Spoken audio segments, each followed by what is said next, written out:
ഓം അഗത്തീശ്വരായ നമഃ. എല്ലാവർക്കും വണക്കം. ഞാൻ വിനയൻ ഗുരുക്കൾ. നിങ്ങളിപ്പം ഞാൻ പറയാൻ പോകുന്ന ലഗ്നത്തിലാണ് ജനിച്ചതെങ്കിലേ നിങ്ങൾക്ക് വിദേശ യോഗമുണ്ട്. അത് ഏത് ലഗ്നമാണെന്ന് നോക്കാം. ആദ്യമായിട്ടാണ് നിങ്ങൾ ഈ ചാനൽ കാണണമെങ്കിൽ ഈ ചാനലിൽ 400-ൽ കൂടുതൽ വീഡിയോകളുണ്ട്. എല്ലാം കണ്ടന്റ്സ് ആണ്, പഠിക്കാനുള്ള പാഠങ്ങളാണ്. കുറേയൊക്കെ പ്രമാണസഹിതം പറഞ്ഞിട്ടുണ്ട്, കുറേയൊക്കെ പ്രമാണമില്ലാണ്ട് ലോജിക്കലായിട്ടും പറഞ്ഞിട്ടുണ്ട്. ലൈവ് വീഡിയോകൾ നിങ്ങൾക്ക് മുഴുവൻ പഠിക്കാനുള്ള പാഠങ്ങളാണ്. ജാമക്കോൾ പ്രശ്നം കംപ്ലീറ്റ് ഇട്ടിട്ടുണ്ട്. കർമ്മ അസ്ട്രോളജി ഒരു 3/4 വാസി ഇട്ടിട്ടുണ്ട്. അപ്പൊ നിങ്ങൾക്ക് ആവശ്യമുണ്ട് ഇതൊക്കെ പോയി പഠിക്കാം. അത് ഞാൻ ലോക്ക് ചെയ്യണേക്ക് മുമ്പ് തന്നെ പോയി പഠിക്കാം കേട്ടോ. അപ്പൊ ഒരു രാശി ചക്രം വരയ്ക്കാം.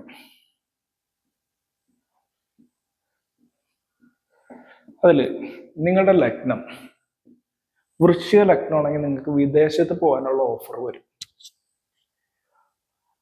വരാൻ സാധ്യത കൂടുതലാണ്. കാരണം ഒന്ന്, ഇത് കാലപുരുഷന്റെ 8ാം ഭാവമാണ്. അപ്പൊ മറവ് സ്ഥാനമാണ്. മറയുന്നോ മറഞ്ഞു നിൽക്കുന്നതെന്നൊക്കെ വേണമെങ്കിൽ പറയാം. രഹസ്യമായിട്ട് വെക്കേണ്ടത് എന്നൊക്കെ പറയാം. സ്വന്തം ദേശത്ത് നിൽക്കാതിരിക്കുന്നതാണ് ഇവർക്ക് നല്ലതെന്നും പറയാറുണ്ട്. അപ്പൊ ഒന്ന് അത് ഒരു കാര്യം. അത് പിന്നെ വിദേശവാസം കാണിക്കുന്ന ഭാവം ഇതൊക്കെയാ. വിദേശവാസം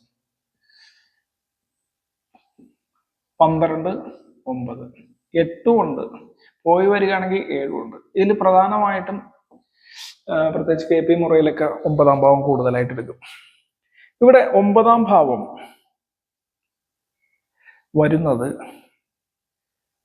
ചന്ദ്രന്റെ രാശിയാണ്. 9ാം ഭാവമായിട്ട് വന്ന 1, 2, 3, 4, 5, 6, 7, 8, 9 അങ്ങനെയാണ് 9ാം ഭാവം കൂട്ടണം.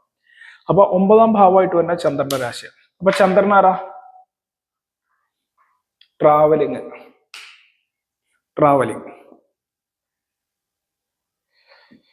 ട്രാവലിങ്ങിനെ കാണിക്കുന്ന ഗ്രഹമാണ്. സഞ്ചാരത്തെ കാണിക്കുന്ന ഗ്രഹമാണ്. അപ്പൊ സഞ്ചാരത്തിനുള്ള സാധ്യതയുണ്ട്. പിന്നെ DNA അസ്ട്രോളജി പ്രകാരം ഇത് നിലയില്ലാത്ത രാശി, ജലരാശി എന്ന് പറയും. ഒഴുകും ജലം. ഇതിനൊരു കാര്യം കൂടിയുണ്ട്.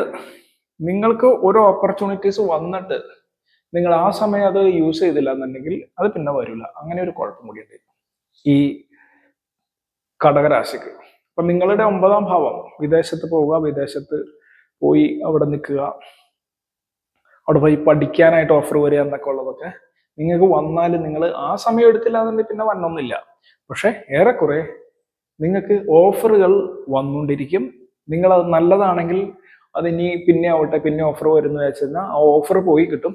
ഓഫർ വന്ന സമയത്ത് ജസ്റ്റ് നിങ്ങളുടെ രാശി ഇതാണെങ്കിൽ അപ്പൊ തന്നെ നല്ലതാണോ എന്ന് നോക്കിയിട്ട് അധികം വൈകാതെ നിങ്ങൾ ആ ഓഫർ റിസീവ് ചെയ്യണമെങ്കിൽ നിങ്ങൾക്ക് വിദേശത്ത് പോകാനുള്ള ഒരു അവസരം കൂടി വന്നു ചേരും. അപ്പോൾ പ്രധാനമായിട്ട് വിദേശ യോഗമുള്ള ഒരു ലഗ്നമാണ്. പിന്നെ 12ാം ഭാവാധിപതി 9-ലിരിക്കുക, 9ാം ഭാവാധിപതി 12-ലിരിക്കുക, 4ാം ഭാവാധിപതി 12-ലിരിക്കുക, ഇങ്ങനെയൊക്കെയുള്ള അവസ്ഥ ഉണ്ടെങ്കിൽ തീർച്ചയായിട്ടും പോകാനുള്ള കാര്യം കൂടി ഉണ്ടാകും.